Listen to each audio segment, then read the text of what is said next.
Channel पर नए हैं तो चैनल को सब्सक्राइब कर दे दोस्तों और बेल आइकन दबाना ना भूले दोस्तों। अभी तक वीडियो को लाइक नहीं किए हैं तो वीडियो को लाइक कर दे। चलो दोस्तों वीडियो स्टार्ट करते हैं। नाम बात त बदनाम होइबे करब, धोखा देले बिया त दारू मंगा के पियबे करब। नाम बात त बदनाम होइबे करब, धोखा देले बिया त दारू मंगा के पियबे करब।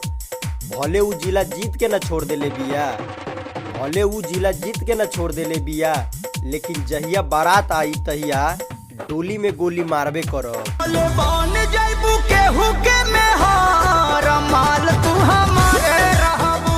अगर आप अपनो नाम के शायरी बनवाना चाहते हैं तो नीचे कमेंट करना ना भूले दोस्तों।